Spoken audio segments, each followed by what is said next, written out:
Thoughts affect feelings, feelings affect thoughts, and they both interact and affect behavior. So that's self-talk. So for instance, if I think to myself, I have to present to this public audience and I'm just going to bomb this one. So now imagine the consequence of that thought as a feeling transmission. It'll be nervousness, anxiety, restlessness, and obviously stress hormones rise. It impacts even the thinking ability. Your mind goes blank. You're unable to string cohesive words together. And the behavior then automatically becomes that of bombing on stage actually. So when you bomb on stage, you're like, see, I knew that I was going to bomb. So it kind of forms a feedback loop. Now, we make it worse for ourselves because what we'll tend to do is we'll only look for evidence that cements that limiting self-belief.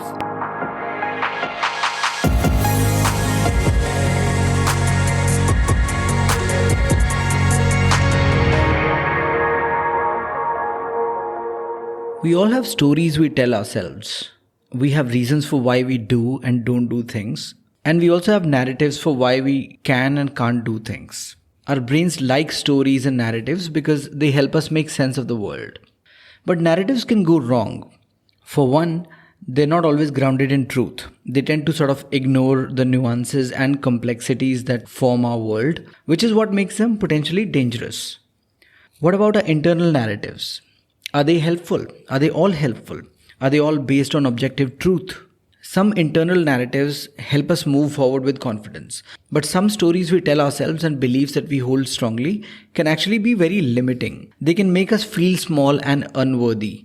They can restrict our growth and reduce the quality of our lives. And what's worse, they are quite likely not even true. They may just be beliefs that we formed in our early life, and despite having a defining effect on the quality of our life, they've just gone unnoticed, unquestioned, and unexamined. David Goggins says, the conversation that matters the most is the one that you have with yourself. So it matters what story we're telling ourselves and whether that's helping us or holding us back. Welcome to episode 21. Today's guest is Dr. Divya Parashar, who is a clinical and rehabilitation psychologist with over 20 years of experience helping individuals regain their ability to function at their best. Divya holds a PhD in rehab psychology from the University of Wisconsin-Madison, USA, and Masters in Applied Clinical Psychology from the University of Delhi. Divya now has her own practice, but until a few years ago, she used to head the Department of Psychology at the Spinal Injuries Center, Vasant Kunj. I truly believe the key to a better life lies not in understanding our world, but in better understanding our brains, the softwares and the algorithms that run inside of our brains, the lenses through which we interpret the world and make sense of what's going on. Psychology surely has some of these answers, and which is why we've got Dr. Divya Parashar with all her decades of experience with therapy, traveling, and long-distance running to explain to us some of why we do what we do. It's a wide-ranging conversation covering internal narratives, anxiety, addiction, therapy, coping mechanisms, and how extremely painful experiences can actually transform and even heal us. Let's go straight into the conversation. This is me and Dr. Divya Parashar in the Find Your Ultra podcast, episode 21. Indulge away. Welcome to the Find Your Ultra podcast, Dr. Divya. Hi Vipin, thanks for having me here. I am so glad we are finally here after all the trouble that we had. This had to be postponed a couple of times, and it really began to look like it was jinxed. Yep. But I'm so glad we are finally here. And we prayed to the podcast gods today. Yes, and that's what's I guess is making it happen. Sure. Before we started rolling, mental health is a subject that interests me so much that I haven't told you yet, but I'm going to tell you now. I am signing up for psychology. Wow. MA in psychology. I want to study this, however long it takes. But I want to. That's how much I like the subject. It's a beautiful journey. Yeah. I'm sure you like it. Yeah, I'm sure too. So mental health, like I said, I've been interested in this for a while. When we were growing up, the conversation around mental health was only around depression. There was just one word that we knew, and even till date, the understanding of depression is also not ubiquitously understood. It's not understood by everybody. There are still people who don't understand it very well, and still people who dismiss it completely. Some will say this is overrated sadness, or this is just running away from your problems and whatnot. But at least there is talk about this now. But there are other aspects of mental health which I believe are connected to the kind of the quality of life that we are living, the kind of growth we experience or the lack of it in our life. It is connected to mental health. When I realized that, or the way I realized that in life was when I began to notice while growing up in school years, my best friend, my really close friend, was a super confident guy, like even to the extent of overconfidence, I would say, right? And I, on the other hand, was completely opposite of it. I would be underconfident and I would be blown away by people's confidence. कि कैसे करते हैं लोग ये, right? But with time, I began to notice that there's no major difference in talent, in ability, or in anything really. It's just certain things that he's probably telling himself, and there are certain things that I'm telling myself, which are just poles like miles apart. मैं कुछ अलग कहानी सुना रहा हूँ अपने आप को, वो कुछ अलग कहानी सुना रहा है. So I began thinking about this, and then when I read a little bit more about psychology, I learned a little bit about the narratives that we have in our minds, right? And some of those could be limiting beliefs that we have. And and a lot of those are actually formed in our childhood, and if they carry on and we don't address them or do anything about it, they can just decide the course of our life. कि इससे ज़्यादा तो आपका growth होगा ही नहीं. आप अगर मान लो सक्सेस से डरते हो या आपने कुछ नैरेटिव ऐसा बनाया हो, आप कभी सक्सेसफुल, मतलब जब भी होने लगोगे सक्सेसफुल, आप कुछ ना कुछ करके रोक दोगे उसको. You will hinder your own growth. You come in your own way. So I think it's really important to talk about these things, and which is why I want to discuss let's begin the podcast with the internal narratives that we have. जो mental chatter हमारे दिमाग में चलता है, जो बातें चलती हैं, वो स्टोरी लाइन्स सबकी अलग होती हैं. उनको इन्फ्लुएंस किया जा सकता है, नहीं किया जा सकता है, और कैसे किया जा सकता है अगर है तो. This is one of the most important questions, Vipin, and I'm going to spend a little bit of time on this one. Please do. We have all the time in the world. Because it's not the usual run-of-the-mill talk about depression. I'm so glad. And here I feel if people hear about the narratives and the limiting self-beliefs, I think it's important that they start addressing it. So I guess I'm just going to start with something like when I meet someone for the first time in a therapy session. Yeah. My first question, which may seem like a good icebreaker, is tell me a bit about yourself. But it's not just an icebreaker. For me, it's my first idea of an assessment with them. What do they tell me about themselves? So obviously, I work, I have this profession, this is my family life. But when they start describing themselves and the beliefs they have about themselves, that for me is very telling, because the way they think about themselves, how they react with the world, their perceptions, they actually shape their self-image. So I start with that question and in a way, what their thoughts, feelings, and behaviors are like. Our mind likes to organize information in what I call as knowledge banks. That's the way our mind functions. So, it'll categorize information so that when a new information comes, it'll file it away into that category. They're called schemas. Okay, so I'm going to talk about schemas first, and then because they translate into the negative or the limiting self-beliefs that you spoke about. So, for instance, it just makes it easier for us to navigate the world. What are schemas? So, schemas are categories we form about people. So, I'll give an example. We'll form about people, places, events, about ourselves. So, for instance, if I have to think about a significant other, I'll form a schema of variables that'll say that person has to be of a particular profession, needs to have this kind of a personality, should have these likes or dislikes, what are their value systems. So when I meet someone, I'll look and say, is he fitting my schema or not? And so that's what a schema is. So एक image जो मैंने बना ली. एक image बना ली, ठीक है. अब the one, so for instance, I'll talk about self-schemas now. It's our beliefs about ourselves. Okay. And they, like you said, some of them form in childhood. They are shaped by the experiences from the past, socializing agents like parents, teachers, role models, caregivers. What is the feedback we are getting from the world about ourselves as well? What do we think about ourselves now? What do we think about ourselves in the future? So those are self schemas, which are actually very crucial, which go into a bit about the self-limiting beliefs that I'm going to start talking about. So you'll hear. Sorry to interrupt. Just to clarify, just to make sure I've understood this correctly. So the feedback that world gives us about all that also feeds into the schema that we have, the image that we are forming of ourselves. So let's say if someone we feel unfairly criticized. Yeah. So the schema or the limiting belief we'll develop is I'm unworthy. If someone ignores us, we'll say, our needs are not important. Yeah. If someone rejects us, we are saying we are unlovable. Yeah. So, that's how the interaction with the world. When just thinking about all the people that I've grown up with, and, so many times elders make such massive mistakes of giving labels to children. जैसे ये तो थोड़ा सा मंद बुद्धि है, ये थोड़ा स्लो है, ये थोड़ा सा बेवकूफ है. When you give these labels, and even calling certain, let's say अगर बच्चा मोटा है, चबी है, तो उसको हाथी या कुछ इस तरह का अगर आप करके एड्रेस करते हो, it may just be all in good humor and all of that, but would you say that has an impact on the personality? Absolutely, totally. I think it, because what tends to happen is when we are young, we are at a very impressionable age. We don't even have the psychological coping reserves when we are adults.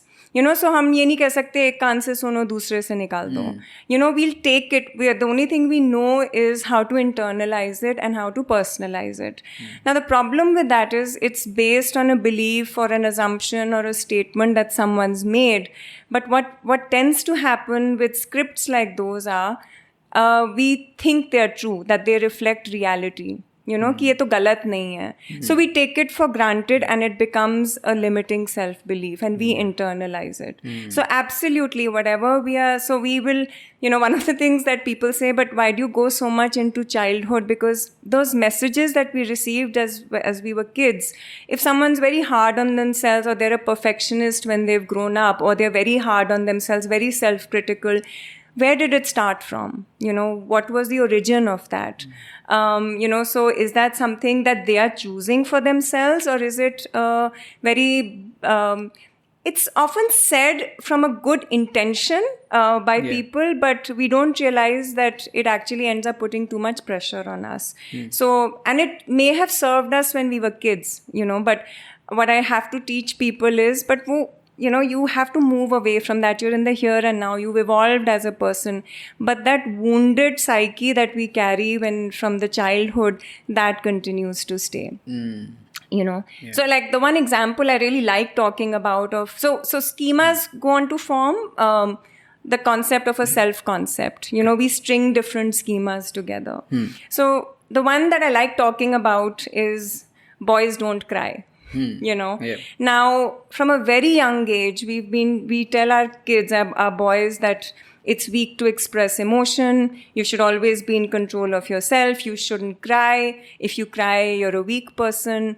So imagine men then learn to their facade is that of a strong person. If they open a bit of their feelings, it's a threat to their masculinity. Yeah. They have to cover up whatever emotions they're feeling.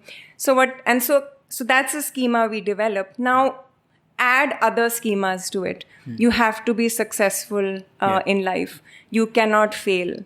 You have to be ambitious. Mard ko dard nahi hota. Right. So those kinds of things. So what I've noticed is a growing number of men, when they are overwhelmed, stressed, depressed, they tend to cover it up. They camouflage it because they've been taught from a very young age that you shouldn't be feeling How do they weak or camouflage vulnerable. it? So, interestingly enough, when men are depressed, and I'm saying clinically depressed, not the usual sad blue, they will present with more diffuse, more physical symptoms. Mere ko neend nahi aati. I have, I'm having sexual problems, or, they take to alcoholism, or they are finding it difficult to focus. aches and pains, stuff like that, irritability.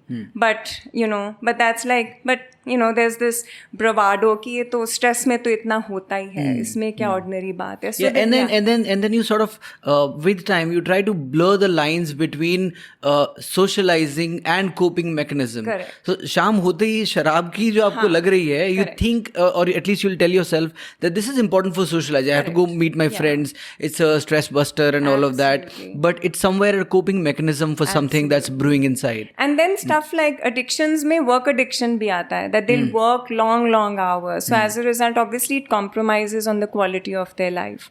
So, so that for me is a schema, and those interactions of schemas that go on to form our self-concept, it ends up leaving people really struggling and fragmented within themselves. So when I talk about schemas, in a way, coming to your question about the negative and the limiting self-beliefs, that's exactly it. The notions we carry as we are little, I'm inferior, I'm unloved, those are the ones that we commonly see. And so they just form, and we carry them as a part of our wounded psyche into adulthood as well. So, so that's how it develops into our self-image. And, so just to give you a primer on psychology. Yeah, please. So our interactions with the world include, this very simple structure. Thoughts affect feelings, feelings affect thoughts, and they both interact and affect behavior. So that's self-talk. So for instance, if I think to myself, I have to present to this public audience and I'm just going to bomb this one. So now imagine the consequence of that thought as a feeling transmission. It'll be nervousness, anxiety, restlessness, and obviously stress hormones rise. It impacts even the thinking ability. Your mind goes blank. You're unable to string cohesive words together. And the behavior then automatically becomes that of bombing on stage actually. So when you bomb on stage, you're like, see, I knew that I was going to bomb. So it kind of forms a feedback loop. Now, we make it worse for ourselves, because what we'll tend to do is we'll only look for evidence that cements that limiting self-belief. So if I anyways have I'm inferior kind of a storyline to my psyche, if my boss is passing by and I've wished him good morning and he doesn't acknowledge my presence, I'm like, देखा, उसने भी मेरे को नजरअंदाज कर दिया. I'm a nobody. But what may truly be happening is boss is preoccupied with a deadline. He is walking with a glazed look in his eye. He didn't even notice you. He may have told you later that I didn't even notice that you were at work today. So, but we'll limit ourselves with that belief. But when we do something good, we'll discount it saying, ये तो तुक्का था. This was just luck. This was just a fluke. I'm actually not that good. But I can't help but remember when I had come to you for therapy that time. So the major feedback, this was I think way back in 2017. The only memory I have of that entire period and the outcome of the entire thing was you making me realize how I was so dismissive of everything good that I was either doing, every achievement, और जो भी अच्छा किया वो सब यूं brush off कर दिया, और कुछ भी अगर बुरा हुआ है that sticks so badly, like however small. You made me realize that through the sessions. Absolutely. So that's the thing with self-beliefs, and we end up, like you're saying, because it becomes a feedback loop, we keep forming that image of ourselves. So it becomes a self-fulfilling prophecy. Just like I said, thoughts, feelings, behaviors. It'll keep playing that loop, and we're like, see, so we may not even look to see, hey, is this even true? But we believe it, we take it for granted, we identify with it, and that just becomes who we are. But in reality, that can be altered. Right. So before you answer the bit about how we can change these or alter these narratives a little bit, would you also say, and I'll tell you a little story about a friend of mine here, Kanan Jain. We've done an episode with him. He was the first guest on this podcast. He's now I think maybe 21, 22 years old. So Kanan is a runner. He was a non-runner in 2017-18. He was a nobody in the world of running. But he had big ambitions. Like he started running and he was introduced to me through somebody and I guided him a little bit about ultra running, but he had big plans. मुझे 100K करना है और वो सब. And suddenly out of the blue, he one day in his living room, he decided to like dream up about the world championships of ultra running.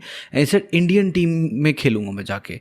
And you know what a foolish thing to believe. You're not even a runner. You're talking about being the national athlete. And then he spoke to a friend of his, Apurva Chikara, who's also been a guest on the podcast. So these two schemed up and they decided to train for the national team. And Apurva, the maximum distance she had done at that time was 25 kilometers. And she decided to represent India in 24-hour ultra running championships. कहाँ से मतलब आप क्या सोच पा रहे हो ये? So the reason, I'll tell you why I'm bringing this up.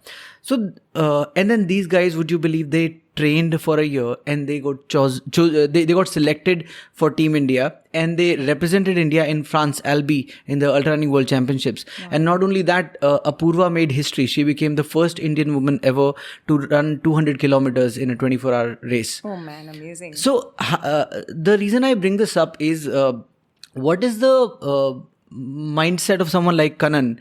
And let's say someone like, and I'm happy to expose my thinking or whatever out in the open for people to judge or evaluate. But let's say someone like me who's never been an athlete, I find it difficult to conceive an idea like that. Even let's say for example, running a sub 3-hour marathon. I am not that fast a runner. But I believe people like Kannan, by the way, Kannan has never been an athlete, had never been an athlete. He's not a natural athlete. If you look at him running, you'll not say, okay, this guy was born to run. He's like worked his way through it. He's अपने हाथ पैर मरोड़ के उसने runner बना दिया अपने आप को, ultra runner, and he's done such a great job of it. So if someone like me were to change my storylines and come to a point in my life where I want to believe that these impossible looking things are also possible. Is it possible to do that now? Absolutely. Okay.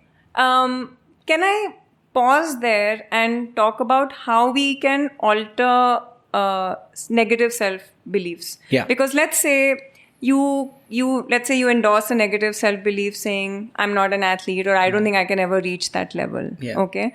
Now, there are ways of changing that. So once you're able to, you realize, that it's not serving me well, then you go about changing that. So I just want to talk about that process real quick before I answer that question. Yeah, please do. So the first one is building awareness and recognition about what our negative self-limiting beliefs are.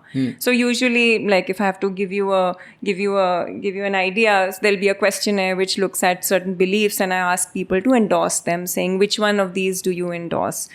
Then we look at how strongly people hold on to it. Because you can't just say, there's this whole, lot of times people say, but ye change nahi ho sakta. Yeah, you can't just say think positive. Don't think that about yourself.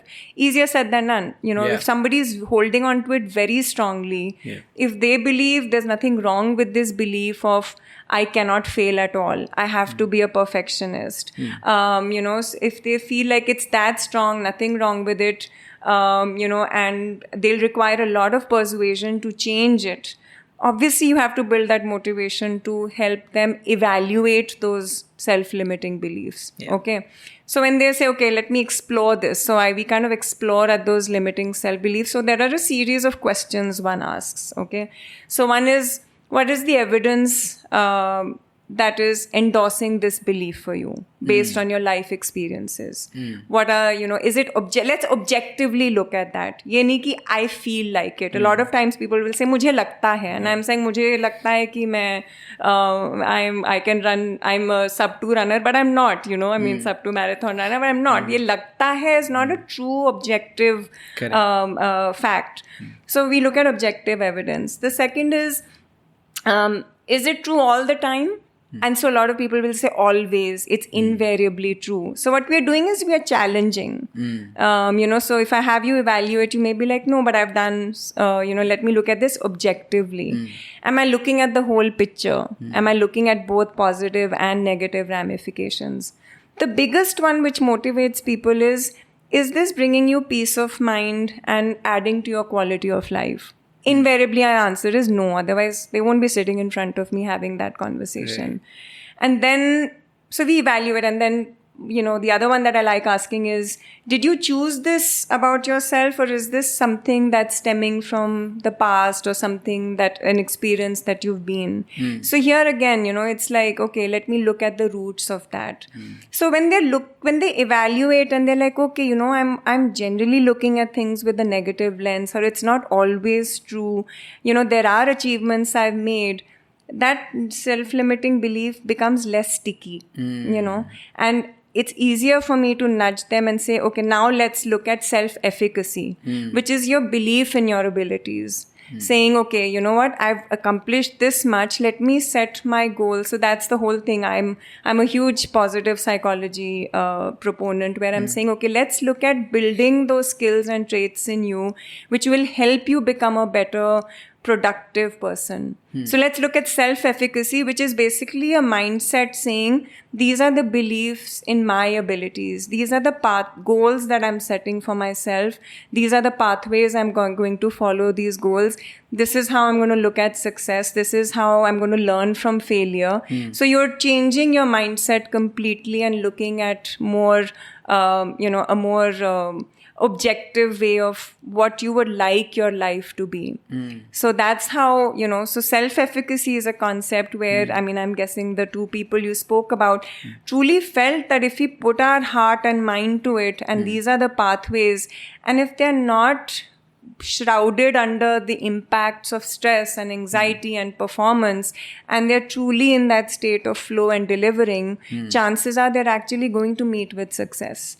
So, and again, it's also a bit of habit building, or if they've set their mind to a reward, let's focus on how we can accomplish that. So it's a go-getter attitude versus a shrouded under self-limiting beliefs attitude. Okay. Does that answer your question? It does. And so you mean when you're setting certain goals, you also need to objectively evaluate the set of beliefs that you have and ask yourself, what आपको choose करने पड़ेंगे कि these are the beliefs that will serve me as I go on this pursuit, and these are the beliefs that will not serve me. Absolutely. So more than beliefs, so our actions follow intentions. So maybe it's just semantics. You call it a belief, you call it a thought. It could be anything. But if I think that, yes, I'm going to put in, let's say 80 hours of mileage this week. And if I'm already saying, oh my God, that's so much, how will I do it?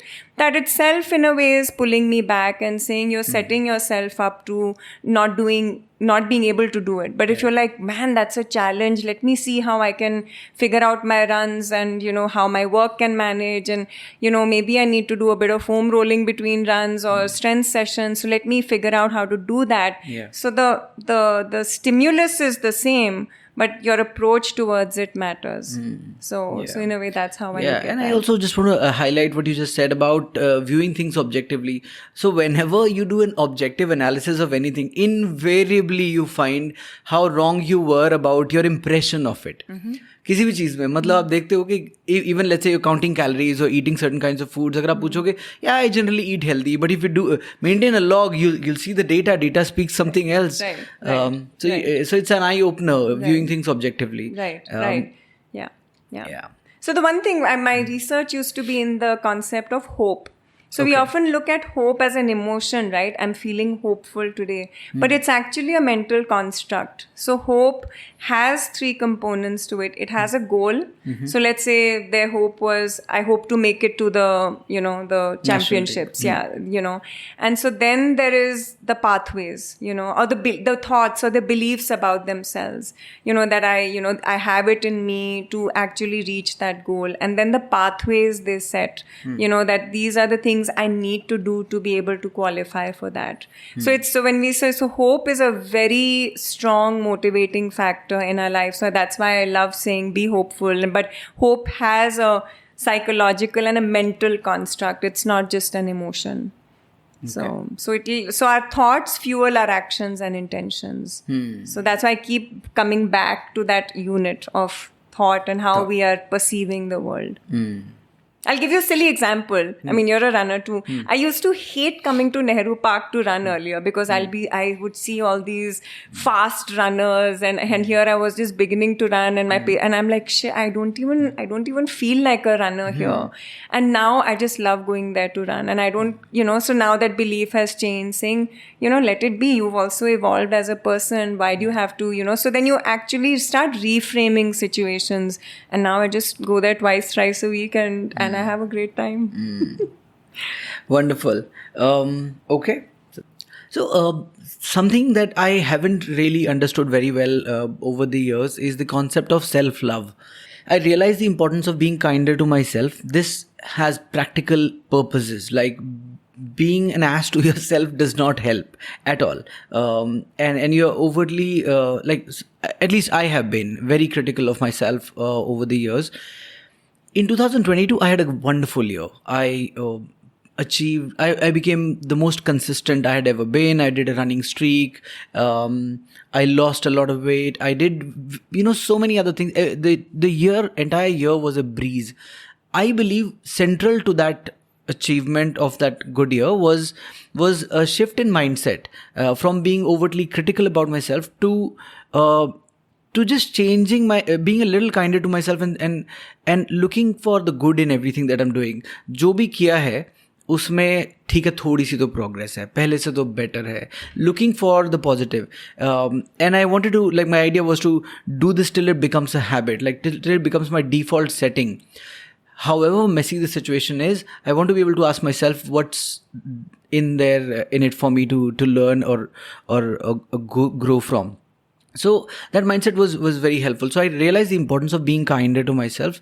But what is self-love? I haven't really understood. मुझे अभी भी समझ नहीं आता है ये वाला जो concept, and I have to be honest, and this is another one that I touch in every therapy session in the initial part. I will always ask people, do you like yourself, let alone love yourself, So what do you think the common answer is? No. No, right? No. Especially, obviously the kind of population I see. Yeah. But if it's a more higher functioning person who's just coming to see me for personal development, let's say, they'll say, I do, but they also don't know what self-love means, So, whatever you call it, whether you call it self-love or self-compassion, again, similar concepts. It's basically where you're appreciating and nurturing your own self by engaging in actions which help take care of you physically, emotionally, spiritually. So in that ways is what I look at.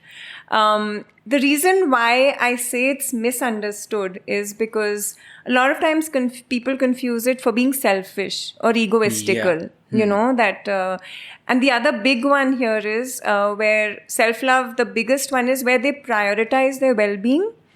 I have to take care of myself. And instead of pleasing people, they prioritize their own needs. So that's a big component of self-love. So you're not a martyr, you're not a sacrificing person, suffering, but taking care of everybody else. You're saying, I'll take care of everybody else also, but I also need to take care of myself.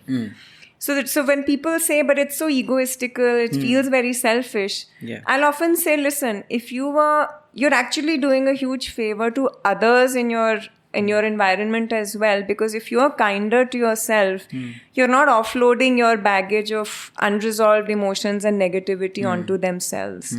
So, so whether it's, so for me, self-love is a huge component in the toolkit of coping. It fosters resilience, it fosters well-being, and it could be, honestly, Vipin, the components of self-love could just be getting restful sleep. It could be, the self-talk that you do, you're kinder to yourself. You're making sure that critic in you is not so strong that that's the only voice that you're constantly hearing. Not to say that you're like, I have not made any mistake, but you're like, I messed up here, but how can I do this differently the next time?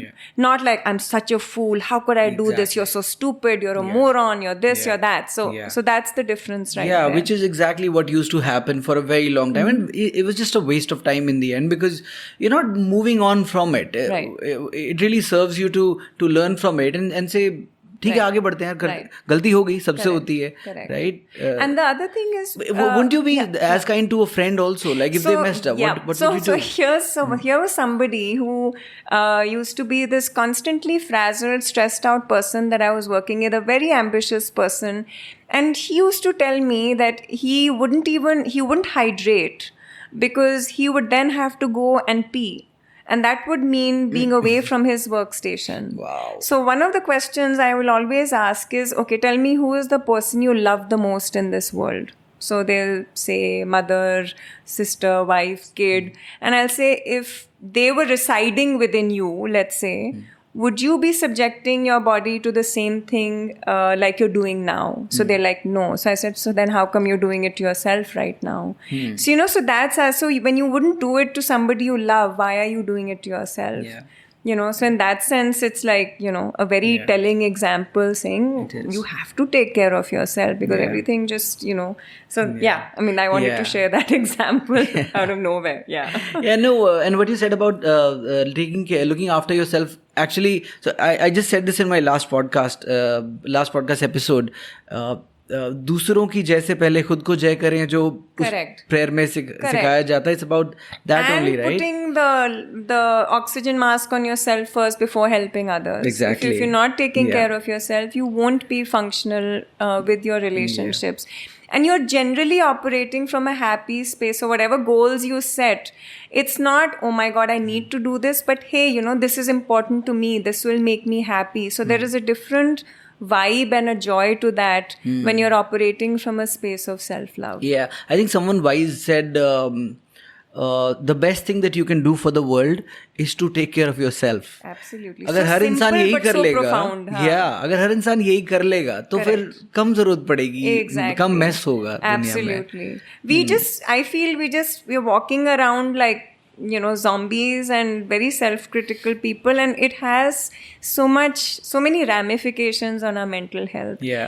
So for me, like I kept saying, self-love, compassion, self-compassion are the first and foremost tools that I tell people to start working on right away.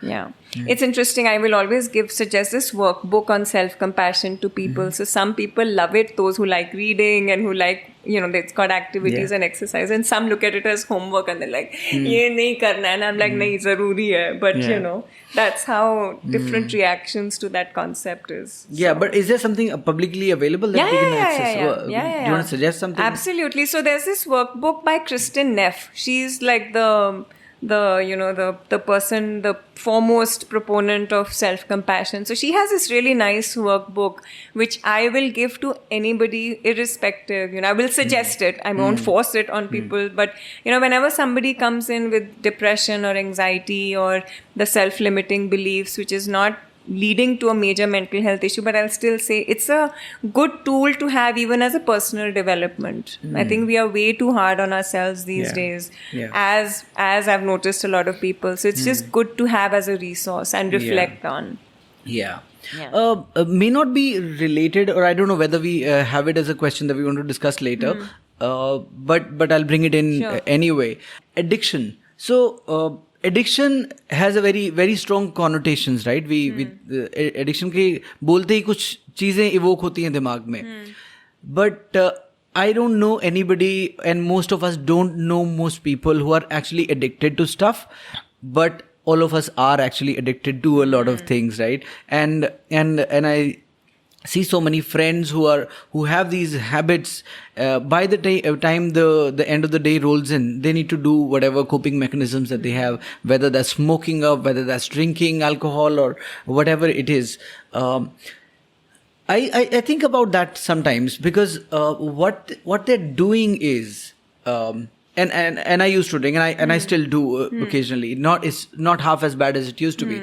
But I think about that and I'm much more reflective of my own behaviors. So when I think about that, I try and see exactly कर क्या रहे हैं हम लोग. So all day you've had some nagging worries or tensions or whatever. You wake up in the morning, you're fresh, but you're dealing with the day, and by the time the evening rolls, what's happening by the time the evening has come? You start to worry a little bit about like वो जो दिन में थोड़ा थोड़ा था वो इकट्ठा होता जा रहा है, and by the time the end of the day comes in, you feel you need a break from all of this, and what a break means to you is numbing that thought, उसको बस दबा देना है. चाहे even ज़्यादा coffee P के भी हम यही करते हैं कि नींद पूरी नहीं हुई, आप कॉफ़ी पीते जाओगे.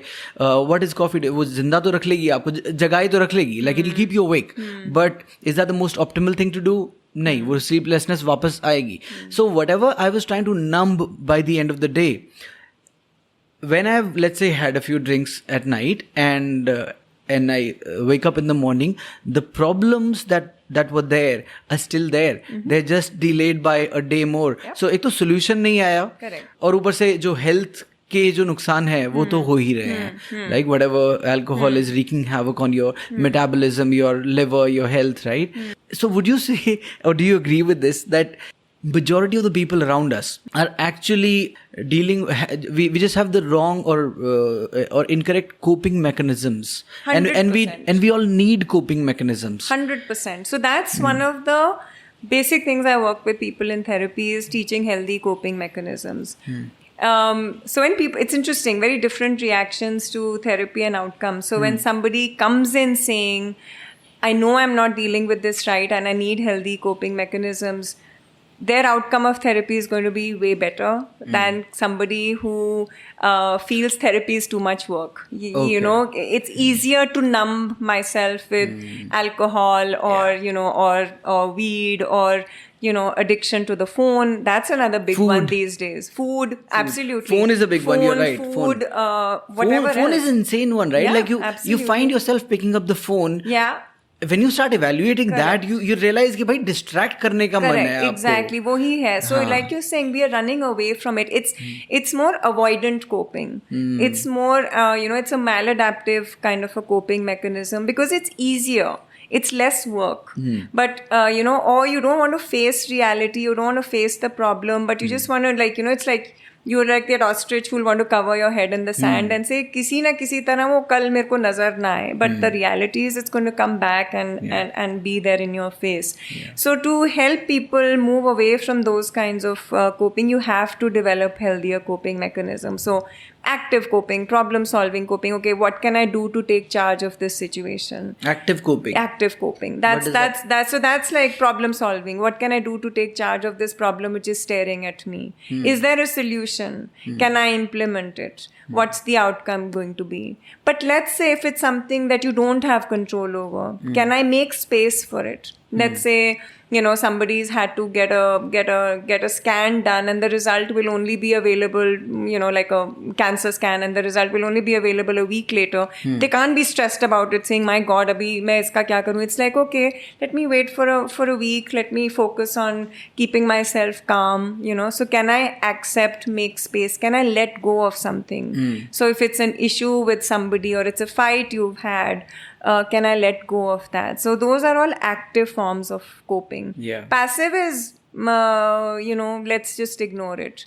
Or over control, you know, you're just trying to majorly control and you know, I have to struggle with it. So it's like a constant struggle, whereas the answer to that is you can't control it, accept it and move on. Yeah. So but most of the people that come to you, do they realize that they need that they, for one, they have coping mechanisms and they need coping mechanisms? They do realize it, but the issue becomes is, do they see it as maladaptive? You know, so they'll justify their addictions. You know, the marijuana helps me be creative. It helps me focus better. So they are unwilling to let go of those habits. That's where it becomes sticky. You have to work on them to say, okay, you know, okay, I mean, and you can't expect them sometimes, these habits, because of what happens if you take them away too quickly, or you can't tell them to quit cold turkey.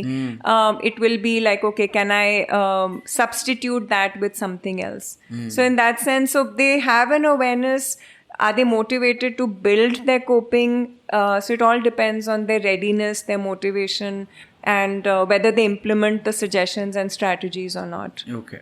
So a lot of people find therapy work. And I'm saying, yeah, it's supposed to be. It is. So when I came to you for therapy, you gave me a lot of work. And I remember coming back to you and saying, this is too much work. Like, is there another way? And you said, no, that's the only way. Yeah, because otherwise you could keep coming and paying me for sessions and vent. And I'm like, but iska fayda kya ho raha hai? Right. Catharsis has its role. Right. But I want to be redundant as soon as possible. I want to teach you the skills to be able to manage life on its own. So yeah, while it may seem, I think I pace it better now. ये नहीं कि सारा ही एक साथ दे दो. Right. But it is work. I will say 90% of the work you will be doing in therapy, 10% I'm facilitating. So that's how actual therapy is. Like there's no magic wand. Yeah. I think any habit change or any kind of change that you want to bring about in life, it begins with reflection and analysis and awareness. Opening yourself up to it, saying, let me dig deeper, let me dive within me to see what am I about, you know, rather than, oh my God, a lot of people are afraid to look within, ki pata nahi kya nikal ke aayega. Yeah. And so I'm like, but, you know, it'll just help you. It's like, you know. So one of my patients said it's apparently a song which I didn't know. He said, Band-Aids don't fix bullet holes. Wow. And so that for me, it's like therapy is just that. You can't keep putting a Band-Aid on a wound that needs proper care and looking after and you re-bandaging and suturing. I mean, I thought that was brilliant. Yeah, it is. It is totally. No, and I think I remember giving a friend this example that some people say, अगर depressed हो आप तो दोस्त से बात करो ठीक हो जाता है सो of course all of these things are therapeutic. Like watching a movie can be therapeutic, going for a run is therapeutic, talking to a friend is also therapeutic. But जो घाव गहरे हो जाते हैं like a bullet wound, right? उस पे नहीं काम करेगा ये कि आपने दोस्त से बात कर ली और हो गया. वो गहरे घाव के लिए तो फिर एक्सपर्ट चाहिए. Like my Tayaji who's 93 years old, he is fascinated by my running and marathons. So every time I meet him, he'll ask me, किससे भाग रही हो? And I think that's such a brilliant question because at some level we are running away from something or facing something with our running. So I thought that was brilliant. किससे भाग रही हो? It is, isn't it in a way a coping mechanism also? Is it running? Not? Oh, for me it is my absolute number one stress buster. Absolutely. And it's not like I'm running away from something. I actually, if there's something which is glaring at me in my face, I actually process it on my runs. And I'm able to, like, the clarity of thought is incredible. I get my most brilliant insights about cases I'm seeing or what I need to do in my personal life when I'm running. It's just my time. There is something about running for absolutely. sure. Yeah. Let's talk about anxiety. My understanding of anxiety में जिस चीज़ का exposure नहीं होता है आपको ज़्यादा पता नहीं होता उसके बारे में. So very recently I would say 1-2 साल पहले ही मैंने कुछ एंग्जाइटी के केसेस देखे अपने आसपास. आई डिडंट नो, मुझे लगता था कि okay there is just some you are just anxious about something and you are little jittery and वो उतना थोड़ा सा है, रेस्टलेसनेस ही हो रही है. But I didn't know it can be very physiological.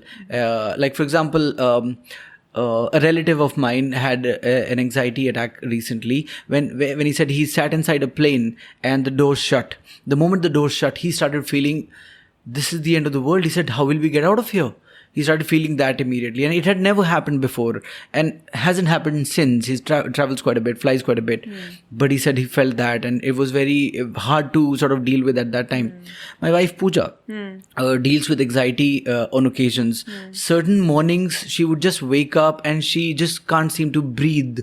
She would rush to the balcony and she would, get fresh air, and even that does not feel enough in the moment. It takes a little while, and it helps if I'm around or somebody else is around. It really helps, but I really worry about the time when there's nobody around. It's a problem. So anxiety then physically manifests itself in different ways. Please tell me, educate me more about anxiety. Sure. So again, it's one of the most multifaceted disorders. If I had to look at it, if I had to use layman's term, it's basically a feeling of dread or apprehension. It's a response to a stressor. Usually future oriented, So the thing with anxiety is, again, so it could be very physiological, like you're saying, choking sensation, difficulty breathing, racing heartbeat, hot, cold sweats, dizziness, shakiness.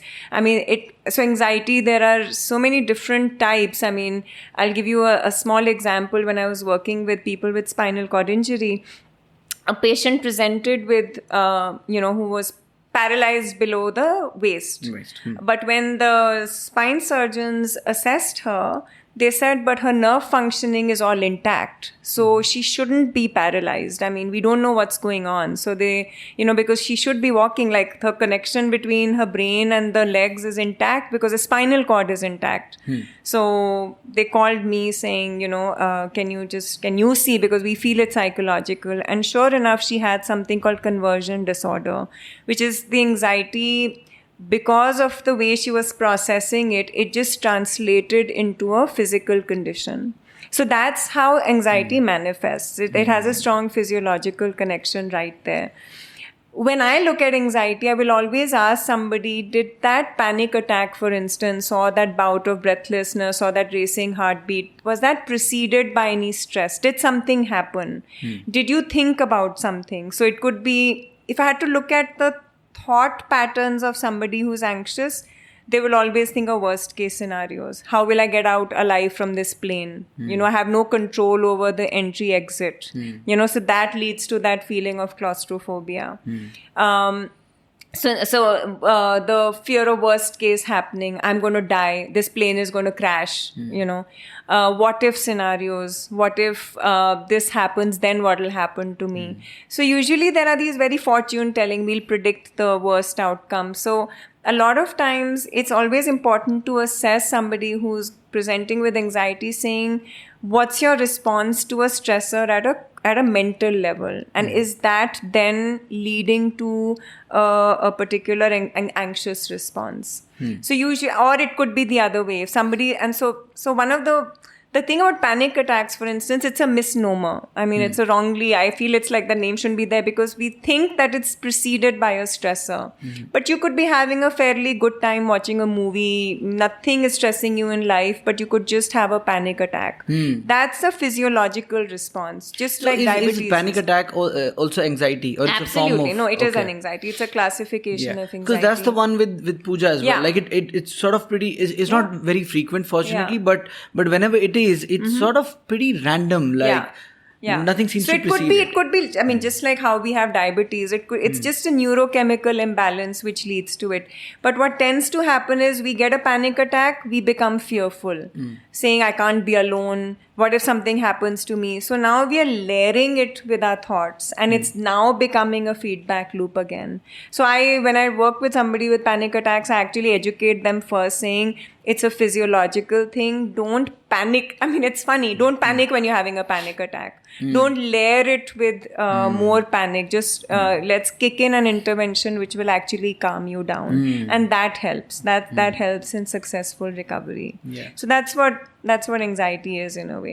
I heard this neuroscientist Sam Harris talk about it. He says anxiety is pretty similar to excitement in its physiology, and the key lies in awareness of it, like observing it, but it's funny, you can't observe it if you are not used to, if you've not done any intervention that requires you to have more awareness. Correct.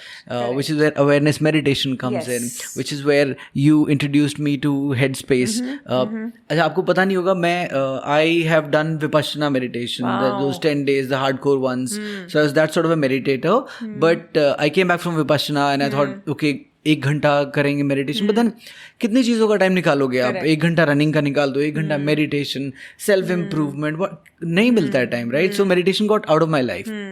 When I met you and you insisted upon Headspace and I downloaded it, used it for a while, and then I came back to you and I was like, ठीक है awareness वगैरह, but is there anything else we can do? Is it नहीं, यही काम करना पड़ेगा, ये जो होमवर्क है ये भी करना है, कैसी है?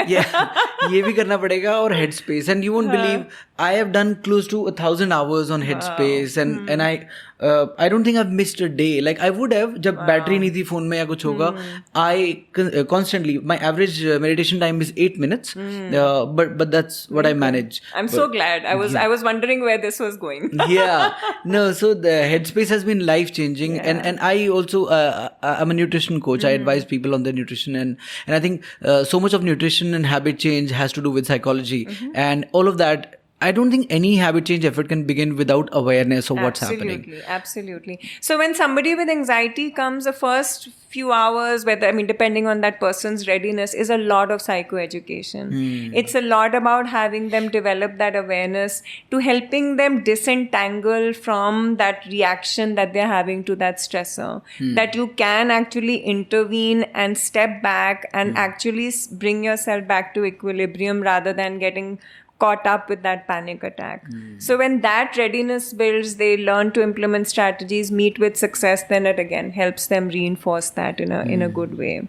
Yeah, I think it's a great tool if you can learn to, and I don't know how you can, you can tell me, learn to detach yourself from your thoughts. Like you are not your brain, you are not your thoughts. Correct. Like you can be somebody who's outside and observing your thoughts. Right. Yeah, but because we don't have that, वो gap ही नहीं है दोनों में. We associate so deeply with our thoughts कि अगर ये विचार आया है, ये डर आया है, so ऐसा नहीं है कि ये एक just a thought. ये डर है तो डर है. Like this is the reality of it. Yeah. So words, again, like I keep saying, words are strong. Our mind interprets words and our intentions follow. So simple thing, it's just a very small tool, but I'll give that, where instead of saying I am so afraid, I am so fearful, you, instead of using I am, you say some anxiety thoughts are coming to me.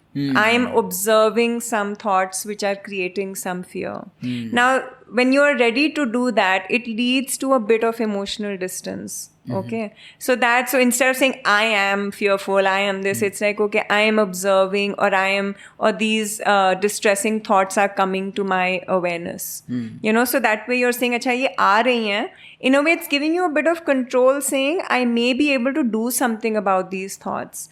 So when somebody comes to me saying, can you remove these thoughts? Can I not have these thoughts? I'm like, listen, that's not possible, because thoughts हमारे control में नहीं है, but when they come by and what you do with them is where interventions kick in. And a natural byproduct of that may be that those thoughts actually lose their potency. They don't bother you as much, they don't rattle you as much, and you're able to see it like, and you're able to move on.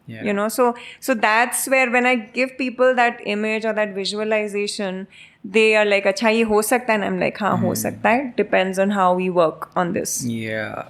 No, I totally agree. And with it's so profound what you said about thoughts. वो जो आ रही है, you don't have control over that. And so then you teach a few, like, there are metaphors, right? I mean, thoughts, if you're watching, I mean, again, it depends. Some people can visualize, but if a running stream is there and you imagine placing your thoughts on leaves and they are going by, or thoughts are like passenger cars that are moving outside when you're watching from a window. Or clouds on like the sky. Correct. Cloud. You must have heard that one. So when you're able to put that, and you put those metaphors, and if people are able to associate with them, those again are powerful techniques.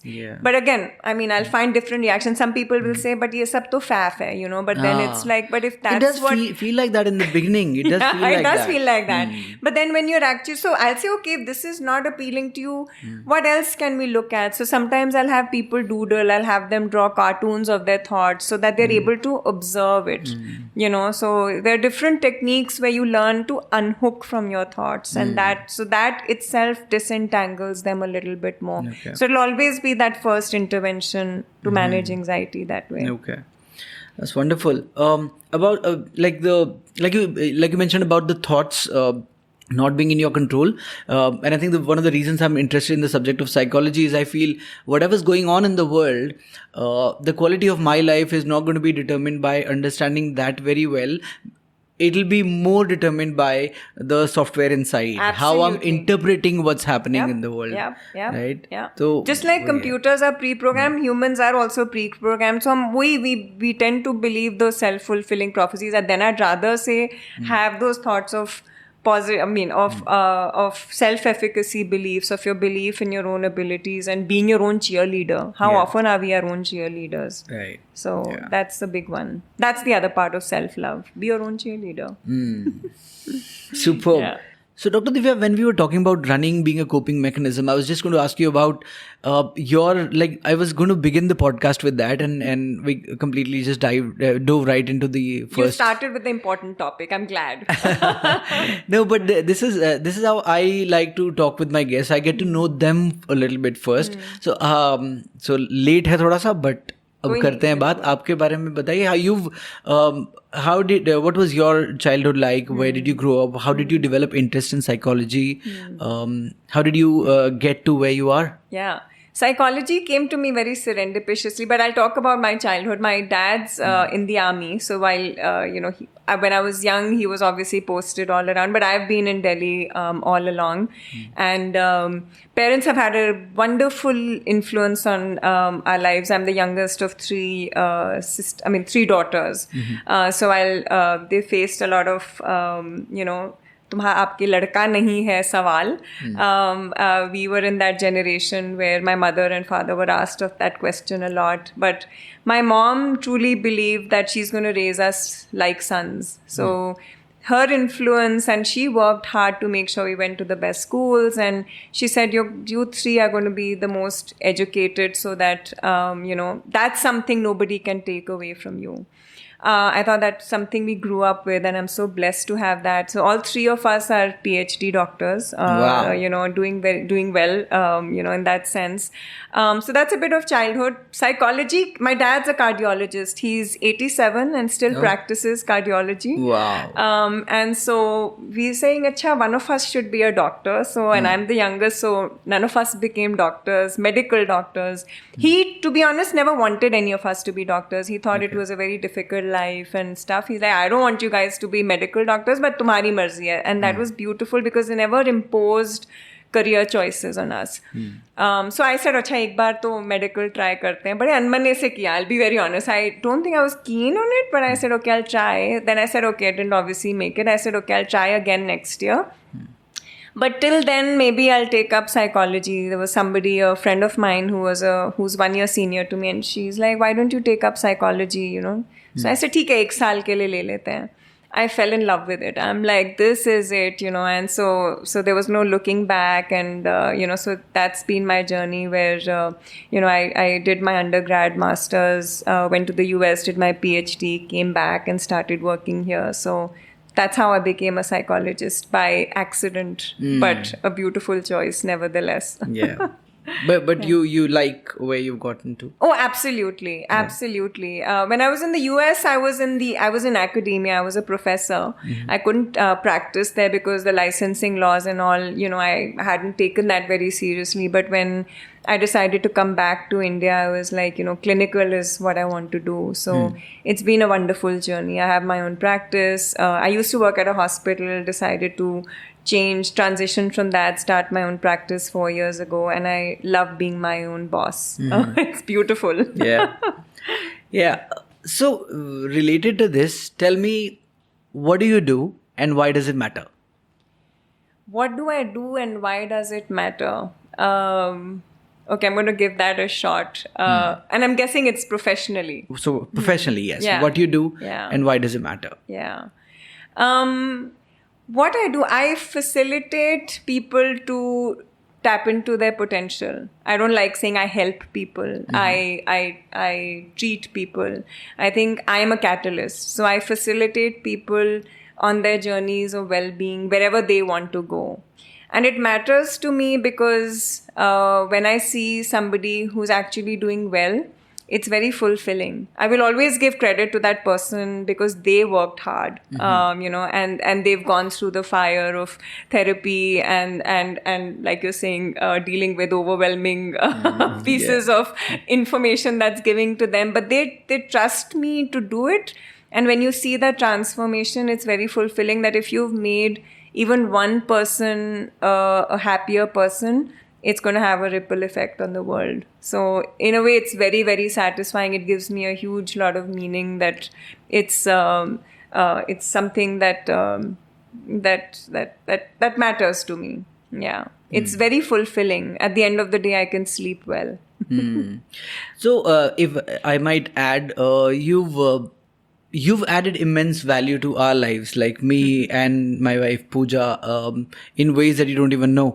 Pooja, of course, as you know, was going through a severe episode of depression, and that was prolonged. I think it wasn't just a couple of weeks; it was a prolonged period of depression that she was going through, and it was pretty serious. And from there, to pull her out, and I like you said, you wouldn't want to take the entire credit. You want to give a little bit of the credit to her as well for putting in the work or whatever she did.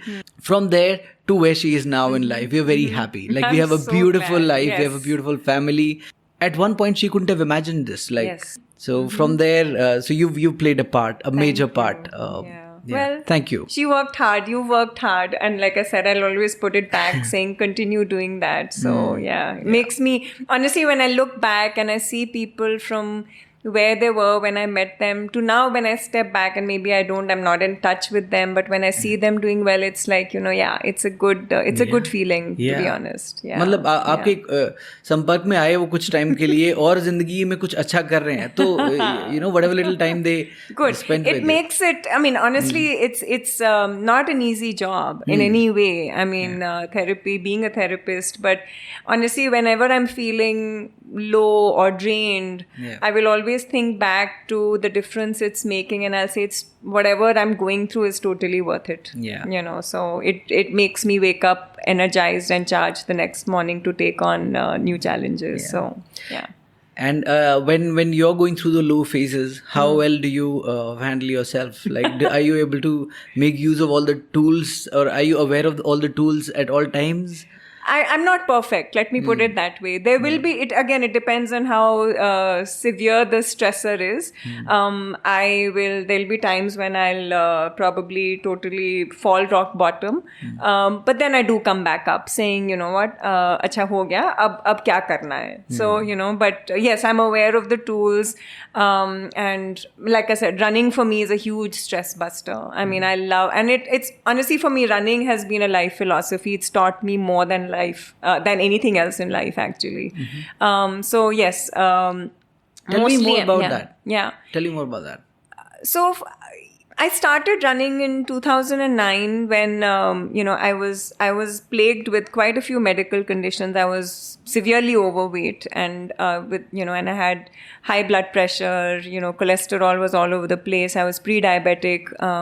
So the doctor said, listen, bhai, and I still remember my doctor wrote severely overweight or obese, and I'm like, Really? Yeah. 2000, okay, 9. Okay, no, 2005. 5. So okay. I lost. So I was 100 kilos. Like I was heavy, and obviously, and I had aches and pains in my joints, and I was like, okay, this is. I had not no fun. idea about that life of yours. Yeah, okay. Absolutely. So then when and we've had a strong family history of diabetes, and I've been somebody, and I used to work out a lot, but still I was like, how can I never lose weight? But the doctor said because of your insulin resistance.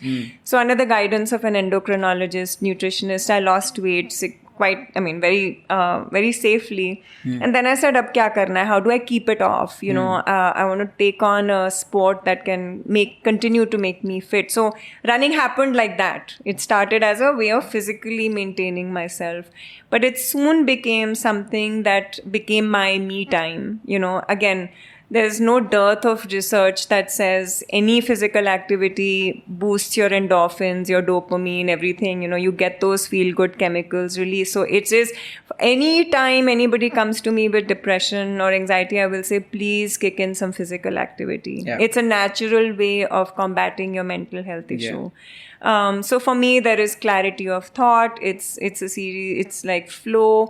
When my mom passed away, it helped me deal with grief. I've seen meaning in my running because of her. She passed away because of a lung disorder. So that's why I chose Ladakh as a place from all my ultras, because I'm like, my mom struggled with her breathing. So I want to just make sure I breathe for her in the most difficult circumstances. So it helped me channelize my grief in a way where I actually came back feeling very healed from all of these activities and these runs that I took on. So for me, it's a huge coping mechanism. I mean, and a great habit to have, actually. So have two questions from that. Yes. One is about, you mentioned healing. Healing, yeah. How is this? So how subjecting yourself to torture of physical pain of that extreme of running 55 kilometers? I did you do? 55 and then 100 the next year. And 100K in Ladakh. In Ladakh, yeah.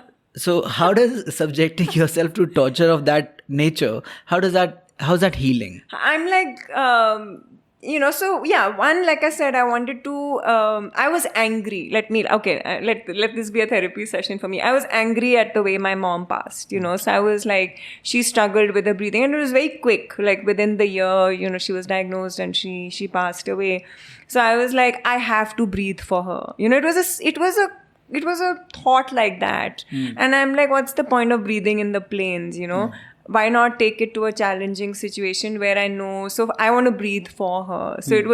So whenever I was struggling in Ladakh at an altitude of 17,000 feet, I was remembering my mom and I'm like, she's egging me on, she's telling me to do this. So again, it started off with, I want to see what my body is capable of. It started with that simple a notion. And, so like you were mentioning those two people, I'm like, I had absolutely not run a distance more than a marathon. But I'm like, okay, ultra karte hain, but ultra karte hain Ladakh mein. I mean, that's crazy. That's a very crazy notion. Yeah. And I'm not somebody who's a very, I won't call myself a seasoned, competitive, very efficient runner. The physical therapist said, you're not ready for it. I'm like, मैं तो तब भी करूँगी. I'm not looking at a pace. I'm not looking at a time. I mean, I was looking at a time, but I'm like, आराम से करेंगे. But the lessons I learned, Vipin, while I was running, and when you want to give up, when you're struggling, when you have GI distress, like your stomach's giving way, when you can't breathe, when you want to just give up and you keep going. For me, I feel suffering and coping with suffering changed dramatically after an ultra and after specifically the 100K.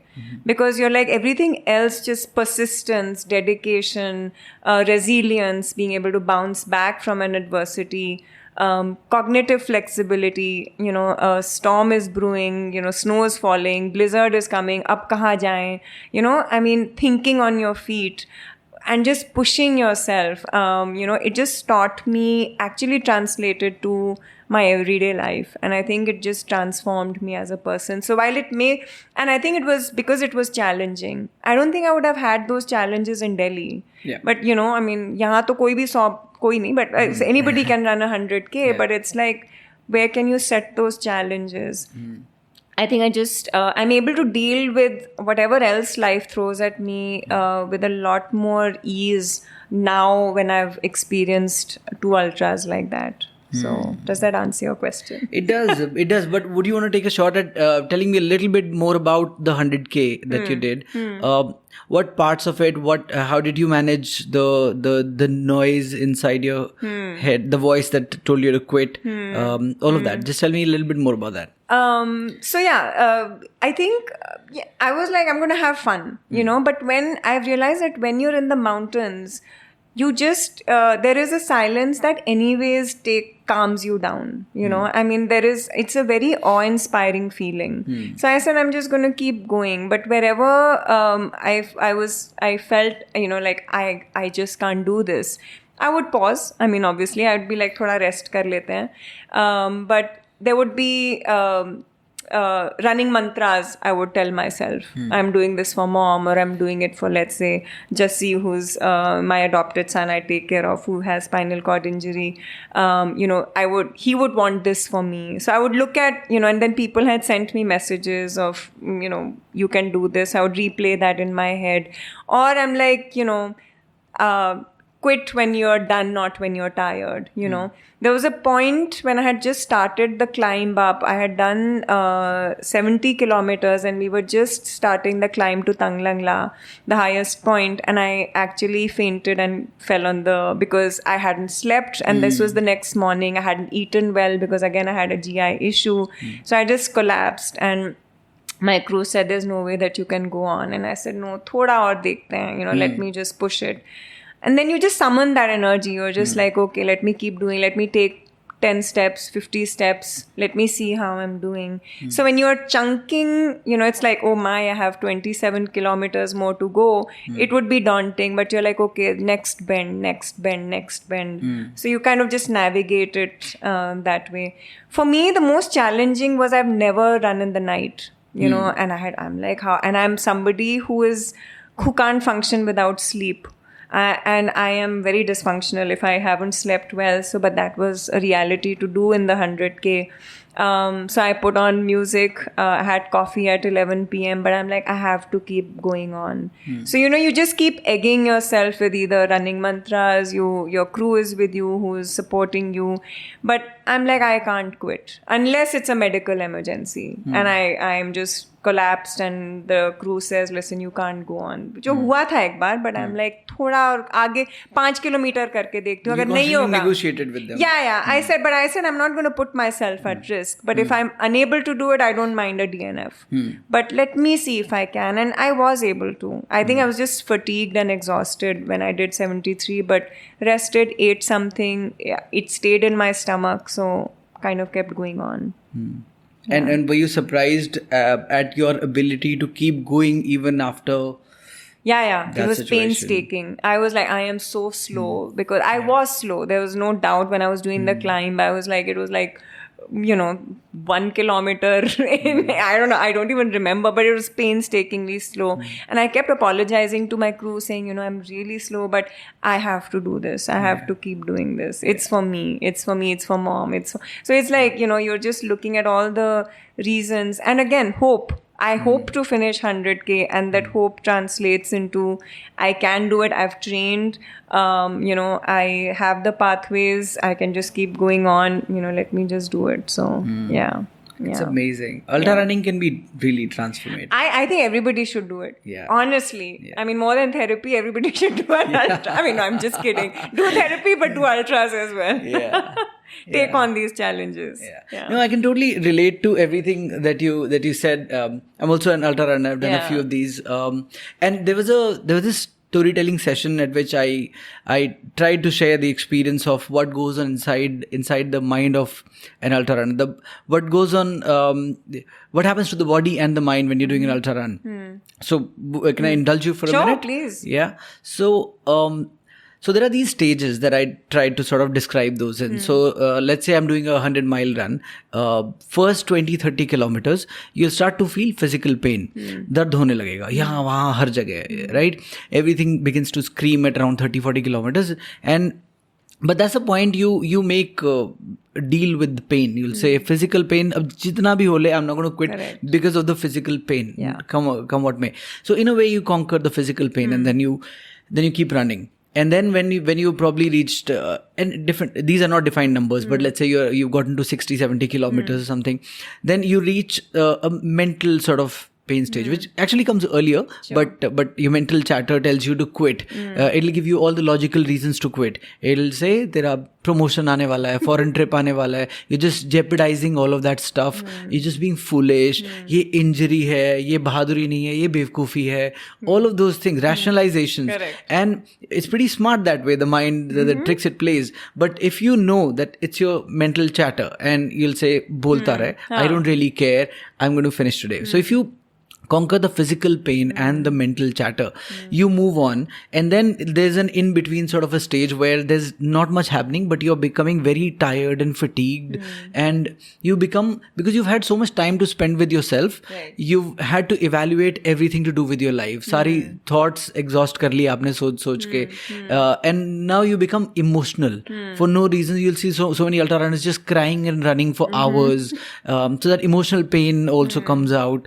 That also makes you want to quit because it it gives you like it makes you question कि क्या कर रहे हो, क्यों कर रहे हो, and what's the point in all of this.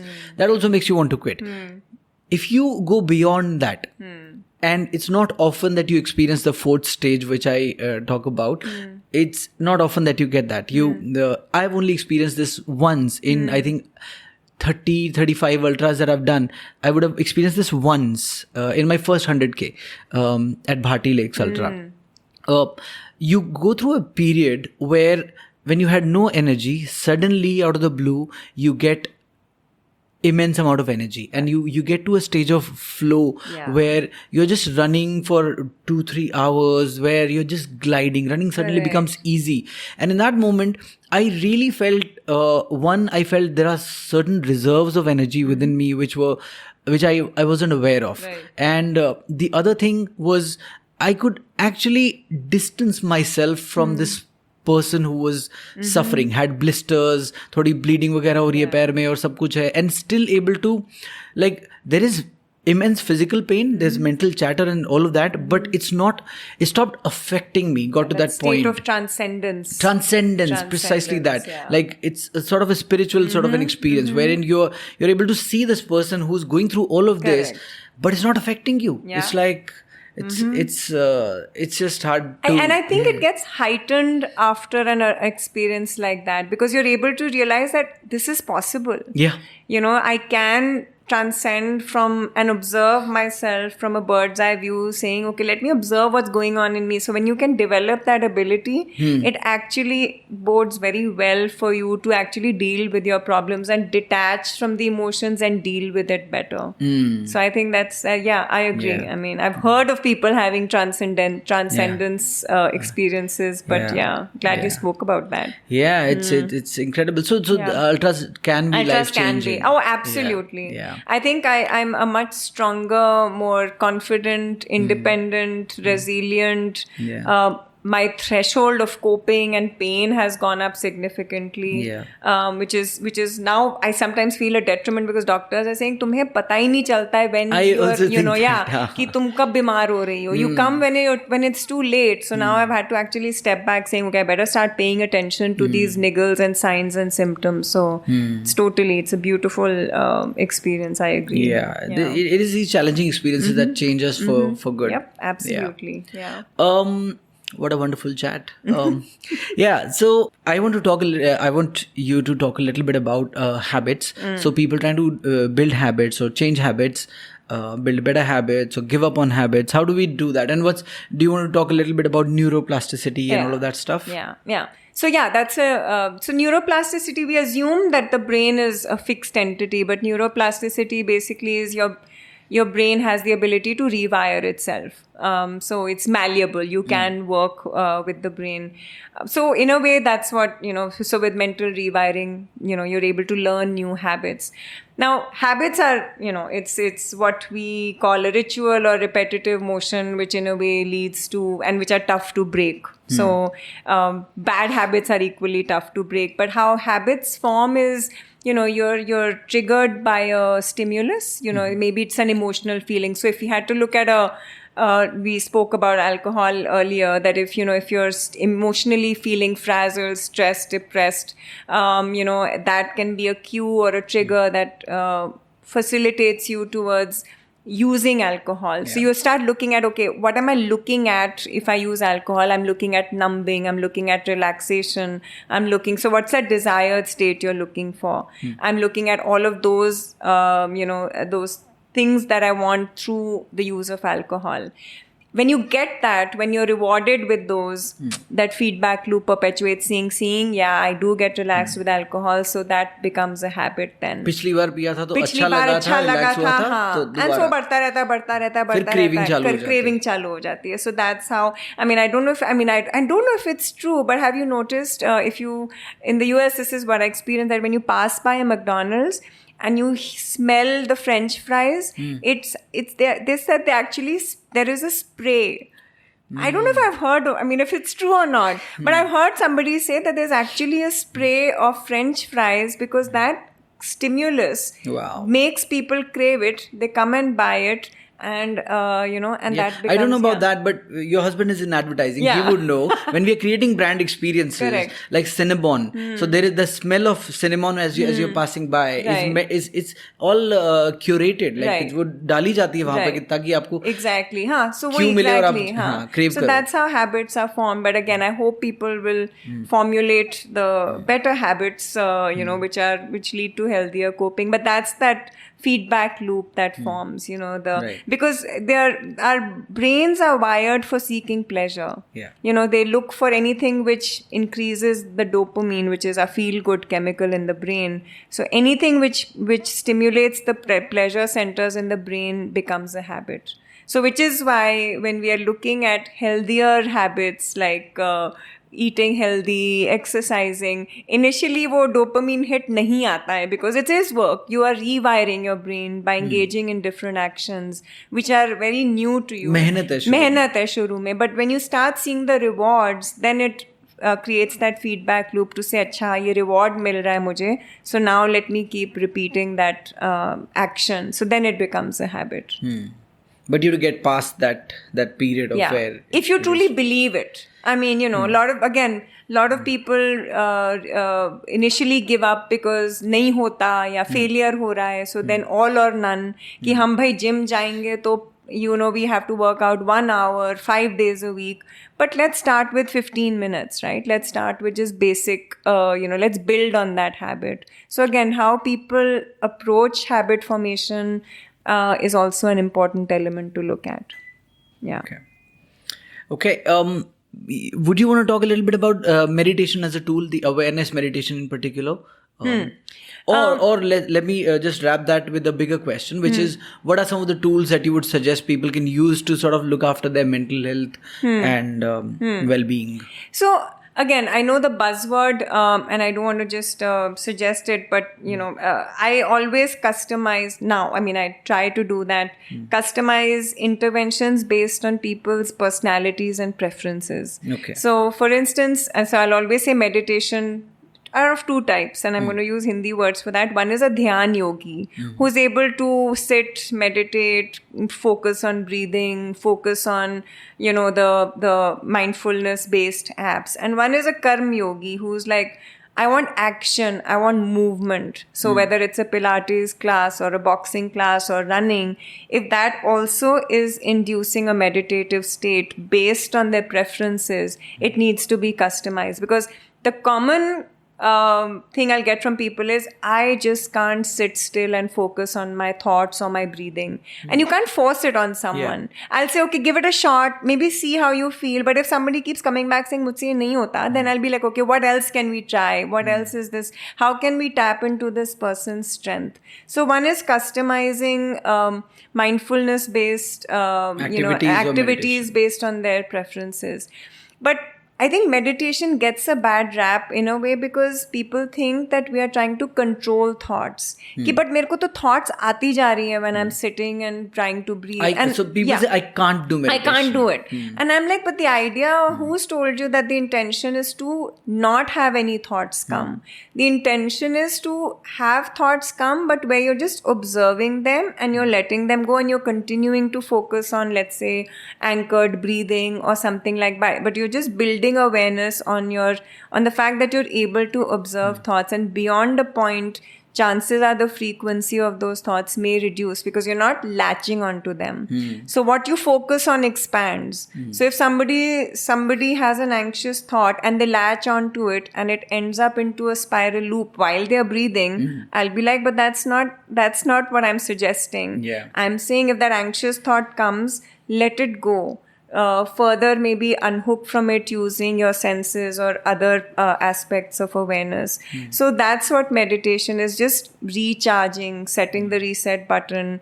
Again, the benefits of meditation and just, it could be breath based, it could be, diaphragmatic breathing, it could be guided meditations like Headspace or Calm, stuff like that, so where you're, if you're not able to sit without any audio or a visual cue, you're struggling, saying, oh my God, what do I do with myself? I don't like this silence around. So then for people, audio, visual cues with meditation help. I think the guided meditation also can be like, you can wean off it later. Correct. अब शुरुआत उससे कर लो. बिल्कुल. Because you can learn the steps in it. Becoming aware, and letting go, observing, focusing on your breathing. So you'll automatically notice your heart rate goes down, blood pressure goes down, you're sleeping better, you're more productive at work, so stuff like that. So meditation whatever form you use, guided, again, whether it's a form of activity, as long as you're able to just Focus purge your yeah. emotions. So whether it's taken, when you, with each inhalation or in breath, you're just taking in calm, and with each exhalation, you're releasing stress. Just that visualization itself is also something that and which this helps. Wim Hof breathing method. I don't know if you heard of it. And there's one that Naval Ravikant says talks about. It's not a kind of it's just he says, I don't do anything, no breath work, no focus, nothing. I just sit with my thoughts. Correct. Just observe my observe. thoughts. Correct. And that's it's pretty difficult. It is but, because you're facing it, and then you're looking you at tend it to with run a with lens. it, like, Correct. in different directions. Yeah. So you're not avoiding it, but you're facing it, and I think facing it itself is a very powerful intervention. It is, and I think for people who aren't used to meditation yet, I think easing yourself into it through something like a headspace, which is guided awareness, guided meditation, just learning to observe the thoughts without indulging with them is a good way to do that. And I think it's quite funny when people say that I can't meditate because I have too many thoughts. It's almost like saying I can't bathe because I'm too dirty. Exactly. वही तो करना है. Correct. Absolutely. So people get uncomfortable with sitting with their thoughts. So you have to just gradually increase their readiness and motivation to try other techniques. So it could be, I like, my favorite these days is adult coloring books. So I quite like that, like a mandala or something like that. So between sessions, I'll start coloring, or, I'm not a good doodler, but I thought coloring, and I think it's beautiful because it does, what colors, you're just in that state of flow, just choosing what colors to use and, kind of doing that activity. So again, I like doodling, coloring, journaling. I think that's another good way of, Tell me about journaling. I think it was... No, I used to journal before meeting you as well, but now over the last year and a half or so, it's become a regular part of my life. And I started with 5 minutes of journaling just to make it a habit. I now can't have enough time to journal because now I write much longer journals and they're reflective. And I earlier used to think, जब बचपन में जब लिखता था तो उस time पे diary बोलते थे, वो डायरी लिखना है, राइट? तो डायरी का पर्पस मुझे लगता था कि ठीक है, लिख रहा हूँ, अपनी लाइफ डॉक्यूमेंट कर रहा हूँ, but I never have the time to read it again But I realize now that the purpose is not to be able to read it again. Right. The purpose is just to get it out on the paper. Absolutely. Like get it out of your system. It just clears your thinking so much. Absolutely, So I do suggest it to people. They find it. So I'm saying, okay, you don't have to write it physically with your hand, even though that itself is very therapeutic. But if you want to type it on your computer, but whatever helps you, articulate yourself and being able to express yourself. So whether it's catharsis and you're just letting go and writing your thoughts out, that's beautiful. The one element I may add to somebody, like I would read this person's journal and it would be constant venting and constant, I don't want to use, it was like just a lot of emotional stuff coming out. And I would ask her, I said, is it helping? Like I will always ask, is an intervention helping? So I added this to it saying, okay, how can you now start addressing this problem? So maybe a line on, this happened today, what can I do to deal with it? This happened today, it may likely happen tomorrow. What can I do better tomorrow, which I didn't do good today? So stuff like that. So where there is a more action implementation kind of a thing. So then your journals can actually be a good data point for you to go back to and make improvements. The other one, and it really depends on, like I'm currently working with somebody who has a very acute, condition. It's a skin condition. So, and she's going through very aggressive rehab. So she's making good progress, but I'm saying, okay, but she's like, but could I have done this a month ago? And I encouraged her to start making weekly entries saying, I couldn't do this then, or I can't do this now. So that when you're in doubt, you're actually able to look back and say, hey, I couldn't do X activity 1 month ago, but I'm able to do this now. So I've made good progress. The other one, which is my favorite, and I know, again, people have very different takes on it, is, again, rewiring, right? We often start looking at everything with frazzled, critical eyes. ये ठीक नहीं हुआ आज मेरे दिन में, ऐसा हुआ. We are just constantly complaining. 3 good things that happened today. And again, not all positive thinking, but okay, one thing or two things that didn't happen well, which can be resolved this way, or which I can take care of tomorrow. 3 things that I'm grateful for. So stuff like that. So where you're wiring your brain to start looking at not just the negatives in your life, but what also is happening positively, so that you're looking at life in a more balanced approach. So again, all of these, research says, expressing gratitude, journaling is a very good intervention to mitigate any effects of depression or sadness. Practicing gratitude has real benefits, absolutely, doesn't it? Absolutely. Changes your thought process. Changes your physiology. Absolutely. Because every day it's nudging you to think of something different to be grateful for. It can't be I'm grateful for my family, for the food I am eating. It's good. It has to be different every day. Yeah. So you're nudging yourself. So whenever these interventions are suggested, people need to embrace them. It can't be with a compulsion saying, "Ye kya bakwas de diya mujhe karne ko." But where you're truly, genuinely feeling that gratitude. So it is another huge part of positive psychology to actually focus on the good things that are happening in your life. A beautiful quote by somebody was about gratitude was that it was even something like, "Gratitude has magic. It turns what you have into enough." Absolutely.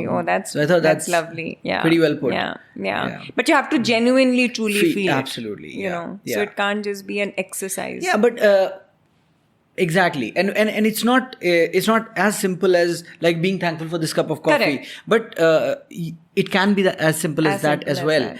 But I think you can't feel it genuinely without actually feeling it. Like if I can't just write it in my journal and say I'm grateful for this food. But when you, I mean, to feel grateful for the food that you're eating, the fact that you have food on the table and you have a roof over your head, you have to think about certain things. Like you have to think about people who don't have that, like privileges that you take for granted. And it's just so much around us that we can be grateful for, and we're not. But when we just bring our attention to those, it enriches our life in ways. Absolutely. 100%. Yeah. Wonderful. So we talked about journal, we talked about meditation as these tools. 2 things that I want to talk about before I forget those, because I'll go back to your weight loss story. So I'll go back to that. But before that, what you just said, when you're making these interventions, and you got your client to write down the fact that she wasn't able to do this a month earlier, now she's able to do. So I think that I want to underline a really important point there, which is about markers of progress for you. Like, it isn't always so black and white and in the numbers that you might expect. So for example, if I'm running and my progress with running isn't always going to be in how faster I'm able to run. It's also in the fact that I'm able to recover better, recover faster. Pehle 10K ka PB karne ke baad meri halat itni kharab thi and I couldn't do anything. And today I ran a 10K PB and much faster or not, maybe the same time, but I'm able to go about my regular day, right? Sure. You're climbing a flight of stairs. पहले आपको 10 minute लगते थे सांस को normal आने में, अभी आप 15 सेकंड में आ जा रहे हो. So it may not be faster always. That may not be the marker. So your life may not be resolved in ways that you expect it to, but there are markers of progress that you really have to. Right. Absolutely. Yeah. है ना, काफी that it'll go a long way in keeping you on track with your habits. So it's more like, of course we have the long term goal we'll have, but again those short term interim goals. So if I'm looking at somebody who's come in with, let's say, depression, obviously the long term goal is to kind of make them depression free, but the short term goals would be, can they sleep better, can they exercise, can they get out of bed without be crying, be a little more functional, can they bathe themselves every day, can they focus on their nutrition, are they engaging meaningfully with people, are they going to work? So again, those kinds of markers which then cumulatively add to the success of the long term goal is very, very important. Otherwise it's going to seem daunting. I mean, if I think back, and I'm so glad my nutritionist said this, when I asked her when I sat in her office, and it's still so etched in my memory, I said, how much weight do I need to lose? So she says, शुरू तो करो फिर देखते हैं. If she had at that point said 35 kilos, I would have said, is she mad? I mean, how is one supposed to lose 35 kilos? Yeah. But every week my target was every Saturday I was going to go to her office. I would weigh in every week 1 kg. And before I knew it, I mean, and so that was it. And before long, I mean, it did happen. Yeah. So it's those short-term goals which are very, very important to focus Yeah. on. It's the journey than the destination. Yeah, and that's where having a coach or an expert with you Oh, can yeah, really help. totally. Because they can focus on the like Will Smith says, his father used to teach him about, don't worry about building the entire wall, you just have to worry about laying a brick today. Correct. And that's all. Absolutely. Do that right Yeah, today. Yeah. So yeah, going back to your weight loss story, you said insulin resistance was the issue. Without getting too much technical about nutrition here, do you broadly remember, let's say if you had to summarize your entire weight loss effort, what was the intervention like? How did they... So I used to, in my mind, eat a lot of the healthy food, which meant, fruit, idlis, corn. Now, when you have insulin resistance, you're supposed to stay away from high glycemic index food because you're pre-diabetic. Yeah. So what I thought was healthy was actually not working for me. So my weight kept increasing. So the main intervention was to introduce me to low glycemic foods. Okay. So whether it's the greens, it's dal, it's, more protein, it's, whatever, all of those things. Obviously, the obvious of, I used to love ice cream. That used to be my indulgence. But at that point, she's like, if you want to have a spoon. I'm like, is she mad? How can anybody have a spoon of ice cream? Yeah. I'm at that stage where I can and I'm satisfied. So it's those kinds. It's portion control. Yeah. It's not restricting, but it's like, okay, you want to have a cheat meal, have it. It's not, so all of those interventions. See, that's what I tell my clients. Like, I don't restrict them in any way. Correct. But I do focus on and rigorously. I want you to do it with love and awareness. Absolutely. मतलब गंद भी खाना है आपको, आप खाओ, आराम से खाओ. लेकिन do it with awareness. Mindlessly मत करना. बिल्कुल. Right. So I'll be like, if I have a craving, let's say if I want ice cream, I honestly am that person who can probably have half a liter of ice cream. And I'll say, अच्छा हो गया आज. मजा आया. Now back on track. Right. But it's not like I'll do it every week. It'll be like once in 5 months, 6 months. But I'm like, and that's fine. If it's restrictive, I realize it comes back with a vengeance. Yeah. And it shouldn't be with Absolutely. guilt, saying, oh shit, man, I've eaten this. It's a and cycle. now I'll have to starve myself. No. Yeah. I mean, listen, you've done it. Enjoy, move on. Yeah. Do it guilt-free. But be committed to the goal. Yeah. So, yeah. And for me, it was simple. If I would lose weight, I would treat myself to a papri chaat. Her office was next to Nathu's. And then I said, but if I don't, then I'm like, okay, maybe let me look at my food diary and say, did I indulge? And if I had, then I'm like, okay, you know what, let me just take it easy and not indulge this week. So there is like checks and balances, but not with guilt or being hard on yourself. It's a very conscious choice saying, you know what, this week I'm just going to hold back. It's let's say my birthday is coming and I know I'm going to indulge. So you might as well make sure you're just indulging that day and not on days preceding to it. Yeah. Stuff like that. Fair enough. Thank you for sharing that. But can I also add, Vipin, a lot of times people only focus on things like diet and exercise when it comes to weight loss. The two very important components they miss is stress management and sleep. So those two have such a high propensity to mess with your hormones, which further make you gain weight, that I will always say there are always 4 parts to weight loss or to an ideal weight, whatever that is. Yeah. So just wanted to throw that in. Stress and sleep. Yeah. Absolutely. Yeah. Completely agree. This is I don't have a question for you. So this is a new segment I'm beginning today, which is you can ask my next guest a question. So what would you want to ask them? And you don't have to know. I don't even know who your next guest is. Exactly. You don't have to know. So the question then has to be something that can apply to a wide range of people, but it could be something profound or whatever. You can think and tell me. What's the one thing that makes them spring out of bed every day with joy? Okay. Is that a fair question? It's a fair question. I will definitely ask them. But it feels like something that I can ask you. Why don't you tell me that? I strongly, so and this is again what I preach to my clients, I practice myself. So I will say that you have to have a purpose in life. You have to have something which drives you to wake up every day.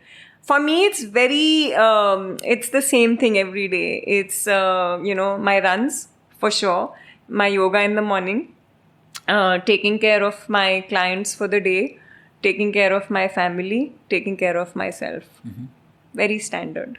But doesn't that get monotonous and boring? Not really. I'm a creature of habit, honestly.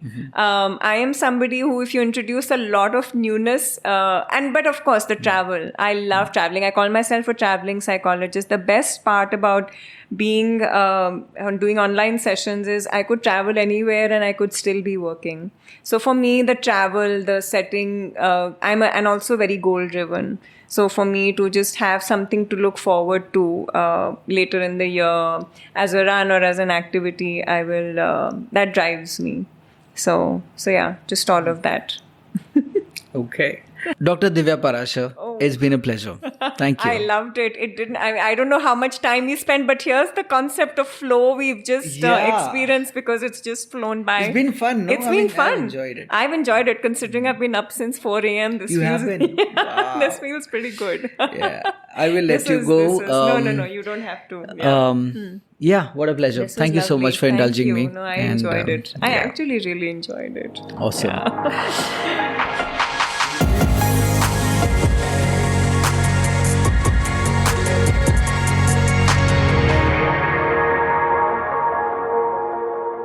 Thank you for staying with us till the end. I really hope you enjoyed this episode. And if you did, please consider subscribing and also sharing it with your friends and family. If you have a takeaway or a learning from this episode, or it made you feel a certain way, you can leave us a comment or a review. This is a zero-cost way of supporting the podcast. I really hope you will do it. Also, it is now a weekly podcast, so you can look forward to an episode every Friday. If you subscribe, you will get a notification when a new episode is released. So do it now. See you in the next episode next Friday. Until then, my friends, keep working on finding your ultra.